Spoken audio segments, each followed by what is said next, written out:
Hello बच्चा लोग, आज हम लोग फिर से यहाँ पे हाजिर हैं अपने जियोग्राफी सब्जेक्ट के साथ। और जियोग्राफी में आपको याद ही होगा कि जो हम अभी चैप्टर पढ़ रहे हैं उस चैप्टर का नाम है हमारा क्लाइमेट, है ना। क्लाइमेट के बारे में बताया था, क्लाइमेट क्या होता है।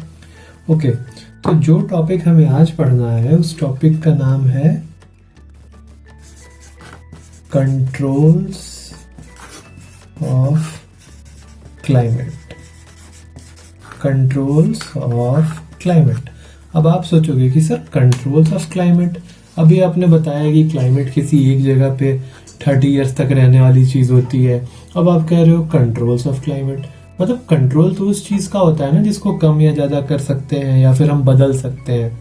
तो ये क्लाइमेट क्या कोई टीवी चैनल है या फिर कुछ कोई गेम वगैरह जिसको हमने रिमोट दबाया तुरंत से समर, रिमोट दबाया विंटर, रिमोट दबाया रेनी सीजन आ गया। तो ऐसा कुछ थोड़ी ना है हमारा क्लाइमेट।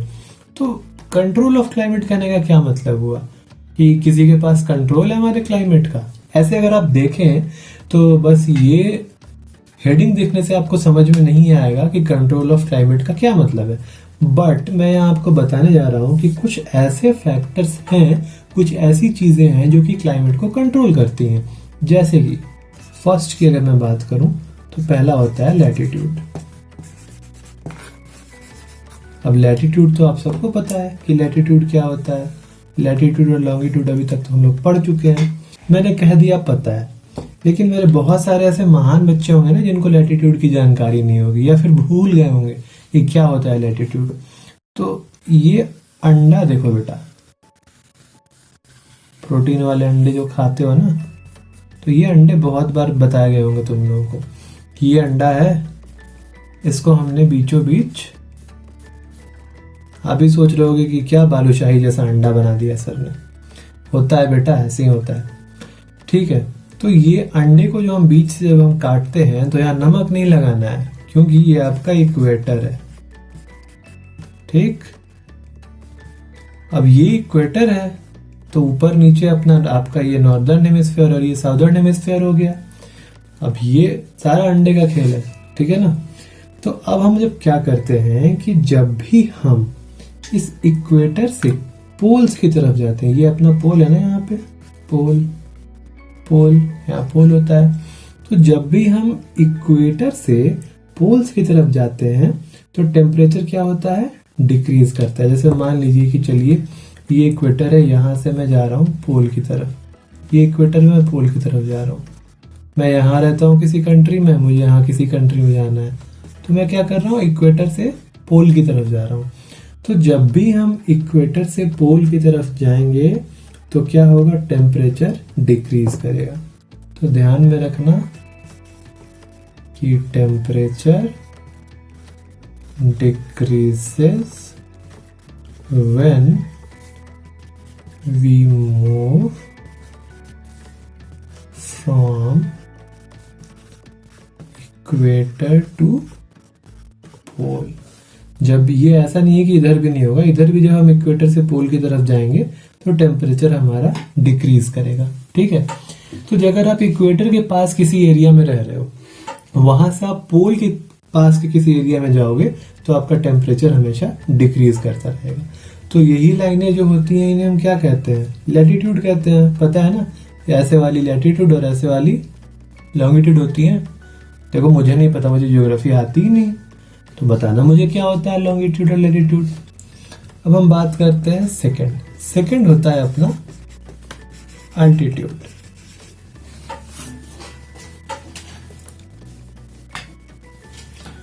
अब जब हम यहाँ पर अल्टीट्यूड की बात कर रहे हैं, इसको कोई एटीट्यूड मत पढ़ लेना यार, बहुत एटीट्यूड है तुम लोगों में, एल्टीट्यूड ही है, एल पे ध्यान देना, ठीक है। अब एल्टीट्यूड का मतलब क्या होता है, सीधी सी बात, जब मैं एल्टीट्यूड की बात करूं इसका मतलब मैं हाइट की बात कर रहा हूं। पहाड़, बचपन में जब भी ड्राइंग की क्लास होती थी ना, तो वैसे ऐसे ही हम लोग 2-4 पहाड़ बना देते थे, बीच में से ऐसे सूरज निकाल देते थे, ठीक है। और यहाँ एक छोटा सा घर बना देते थे, ऐसे ऐसे ऐसे करके, ठीक। खैर आपको इस पे ध्यान नहीं देना है। अच्छा हाँ, यहाँ से एक नदी भी बहती थी ऐसे ऐसे ऐसे ऐसे। बड़े क्रिएटिव थे बचपन में, कहाँ हम लोग नहीं रहे। ओके, तो अब आगे बढ़ते हैं। तो जब मैं यहाँ अल्टीट्यूड की बात करूंगा तो मैं कंट्रोल ऑफ क्लाइमेट के अंदर हूँ अभी। ठीक है, आप कहोगे सर कंट्रोल पढ़ाते पढ़ाते आप कहाँ ड्राइंग में घुस जा रहे हो। तो देखो बेटा, यही है स्टडी, कॉन्सेप्ट समझो। अल्टीट्यूड की मैंने बात की, अब यहाँ अल्टीट्यूड यानी कि हाइट्स। तो यहाँ आपको हाइट दिख रही है ना, यहाँ भी हाइट दिख रही है, यहाँ भी हाइट दिख रही है, और ये आपका क्या है, सरफेस है जो जमीन है। तो यहाँ जमीन से कितना हाइट होगा, काफी ज्यादा हाइट होगा, ये काफी ज्यादा हाइट होगा। ठीक है, इसको गंदा करना मेरा कोई मकसद नहीं था, इसको गंदा करने का, बट हो गया। तो ये जो अल्टीट्यूड है ये काफी ज्यादा है। तो अब मैं यहाँ क्या बताना चाह रहा हूं कि जब भी हम नीचे से ऊपर की तरफ जाएंगे, मतलब यहाँ पे अगर आपके मोहित सर रहते हैं, यहाँ इस घर में मोहित सर रहते हैं आपके, यहाँ निकल के बाहर ऐसे बैठे, कभी मन हुआ यहाँ चले आए, ठीक है, ट्रैकिंग का मन किया एक दिन यहाँ चले गए, फिर चढ़ते चढ़ते यहाँ चले गए, तो मोहित सर यहाँ तक तो पहुंच गए आपके, बड़ी खुश हुई कि अरे मैंने फतेह कर लिया, करहर मैदान फतेह, यहाँ तक पहुंच गए। लेकिन जब मोहित सर यहाँ पहुंचने वाले थे तो बेचारे एकदम सांस फूलने लगी, उनकी हालत खराब होने लगी कि अरे भाई क्या करे, यहीं से कूद जाए घर की छत पे, ईसा तोड़ के बेड पे। लेकिन भाई वैसा हुआ क्यों? क्या थकान थी? थकान तो थी ही, लेकिन क्या होता है कि जब हम ऊपर हाइट की तरफ जाते हैं तो वहां पे क्या होता है, एयर की डेंसिटी कम होती है ना। जब ऊपर हम जा रहे हैं, एयर आपको इस एरिया में, ये जो आपका एरिया है, यहाँ एयर की डेंसिटी ज्यादा है, यहाँ एयर की डेंसिटी अच्छी खासी है इस एरिया में, ठीक है। जैसे जैसे आप ऊपर जाओगे ना, इस एयर की डेंसिटी कम होती जाएगी, है ना। यहाँ एयर बहुत डेंस है, बहुत डेंस है, बहुत डेंस है, यहाँ एयर हल्का होते जाएगा। तो मोहित सर जब नीचे से ऊपर की तरफ जा रहे थे तो एयर की डेंसिटी कम हो गई, तो मोहित सर का क्या होने लगा, अच्छे से ऑक्सीजन नहीं मिल रहा था। तो पहली चीज इससे क्या याद रखनी है आपको, फर्स्ट चीज अल्टीट्यूड के बारे में, कि इसमें याद रखना है density of air decreases with height.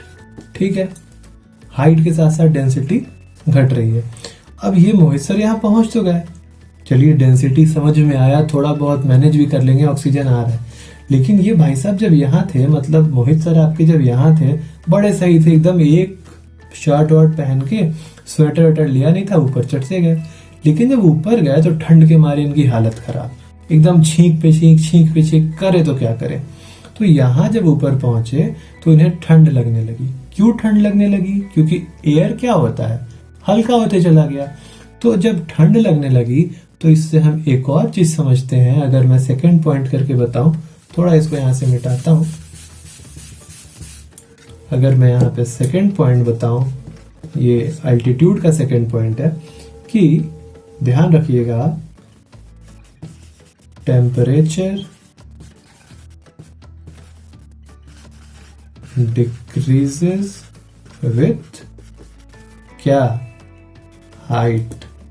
मतलब हाइट के साथ साथ टेम्परेचर भी डिक्रीज करते रहता है। तो यहाँ टेम्परेचर डिक्रीज हो रहा था और मोहित सर की हालत खराब हो रही थी। अब भाई एक और तीसरी चीज है इसी से रिलेटेड। अब मोहित सर ऊपर चले गए, टेम्परेचर कम हो गया, टेम्परेचर कम हुआ तो उन्हें क्या लगी, ठंडी लगी। तो इसका मतलब हम ये समझ सकते हैं कि जब हम नीचे से ऊपर जाते हैं तो ऊपर ठंडा बढ़ जाता है, ठीक है। इसीलिए hills are cooler due to less dense air. मतलब कि जैसे एयर की डेंसिटी कम हो जाती है, इसीलिए जो भी हिल्स होते हैं वो ठंडे होते हैं, टेम्परेचर वहां पे घट जाता है और मोहित सर को ठंड लगने लगती है। ठीक है, तो ये चीज आपकी समझ में आ गई। अब ये सब बताने के पीछे रीजन क्या था, कि कंट्रोल की बात कर रहे हैं तो क्लाइमेट को हमने देखा कि लैटिट्यूड ने कैसे कंट्रोल किया। अब हमने देखा अल्टीट्यूड ने कैसे कंट्रोल किया, मतलब जैसे जैसे मोहित सर ऊपर गए वैसे वैसे ठंड लगती चली गई। तो क्लाइमेट को कंट्रोल कर रहा है ना अल्टीट्यूड भी, कि जैसे जैसे अल्टीट्यूड हायर होगा तो आपकी जो ठंड होगी वो ज्यादा लगेगी, अल्टीट्यूड लोअर होगा ठंड कम होती जाएगी। ठीक है, समझ रहे हैं? समझ ही रहे होंगे, अच्छे बच्चे आप लोग। आगे बढ़ते हैं। अब अल्टीट्यूड से आगे बढ़ के जब हम तीसरे फैक्टर की बात करते हैं जो कि कंट्रोल करता है हमारे क्लाइमेट को, तो वो तीसरी चीज जो कि क्लाइमेट को कंट्रोल करती है वो होती है प्रेजेंस ऑफ विंड। अब भाई हवा भी तो होता है ना, तो ये जो विंड है बहुत बड़ा गेम खेलता है। विंड कहता है कि अच्छा बेटा, मतलब लैटिट्यूड तो तुम बड़ा कंट्रोल दे दिए हो, एल्टीट्यूड को बड़ा कंट्रोल दे दिए हो, मैं विंड हूं, मैं बह के यहाँ से वहां चला जाता हूँ, मेरा कोई ठिकाना नहीं है, तो इसका क्या मतलब है, मेरे पास रिमोट में नहीं रहेगा, ऐसे नहीं चलेगा। तो ये जो भाई हमारे विंड हैं ये डिस्टरबेंस क्रिएट करते हैं, ये लैटिट्यूड और एल्टीट्यूड दोनों को डिस्टर्ब करेंगे। डिस्टर्ब करने का मतलब है कि इनको हिला तो सकते नहीं है, मतलब ये इनसे इन्फ्लुएंस हो जाएंगे। तो पहली चीज ध्यान में रखिएगा कि जो प्रेजेंस ऑफ विंड है depends upon latitude and altitude. समझ लेना, मैंने आधा ही लिखा है, ठीक है। Depends upon latitude and altitude. तो लैटिट्यूड और अल्टीट्यूड पे ये कैसे डिपेंड करता है? वो ऐसे डिपेंड करता है कि जो विंड होगा, मैंने बताया लैटिट्यूड पे टेम्परेचर घटते जाता है, यानी कि विंड कैसा होते जाता होगा, ठंडा होते जाता होगा। एल्टीट्यूड पे भी क्या होता है, टेम्परेचर ठंडा होते जाता है, एयर डेंसिटी कम होती है। तो उससे आप समझ सकते हैं कि विंड क्या रोल प्ले करता है एल्टीट्यूड से भी। तो यहाँ पे कहने का ये मतलब है कि जैसे लैटिट्यूड में भी हम जब इक्वेटर से पोल्स की तरफ जाएंगे तो ठंडा होते जाएगा, अल्टीट्यूड में हम नीचे से ऊपर जाएंगे तो ठंडा होते जाएगा। इसका मतलब ये जो विंड है ये किस पे डिपेंड कर रहा है, लैटिट्यूड और अल्टीट्यूड पे। ठीक, अब एक और चीज देखिए, डिपेंडेंस तो हो गई। अब ये बोलेगा अरे मोहित सर, हमारे बारे में आपने इतना बताया कि मैं डिपेंड करता हूं इन पे, लेकिन मेरा काम क्या है, मैं क्लाइमेट को कैसे कंट्रोल करता हूं? तो विंड भैया मैं बता रहा हूं, it influence temperature and rain. तो रेन और टेम्परेचर दोनों को कौन इन्फ्लुएंस करता है? ये हमारा विंड करता है।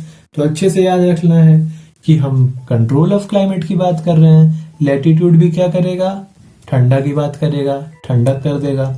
एल्टीट्यूड भी नीचे से ऊपर ठंडक कर देगा। और ये विंड भाई साहब क्या करेंगे, टेम्परेचर और रेन को डिस्टर्ब करेंगे। लेकिन डिपेंडेंट किस पे है, लैटिट्यूड और अल्टीट्यूड पे। सिंपल है समझ में, ठीक। अब इन तीन चीजों की बात जब हुई तो एक चौथी चीज भी आती है, इसको हटा रहा हूं। देखिए, अगर आप लोग स्क्रीनशॉट लेना चाहें तो स्क्रीनशॉट लेते रहिए नोट्स का। और मैं तो हमेशा कहता हूं कि सोशल साइंस कोई रटने वाली चीज है नहीं, समझने वाली चीज है। समझते रहिए, अपने लैंग्वेज में लिखते रहिए, और कोई प्रॉब्लम आए तो पूछते रहिए।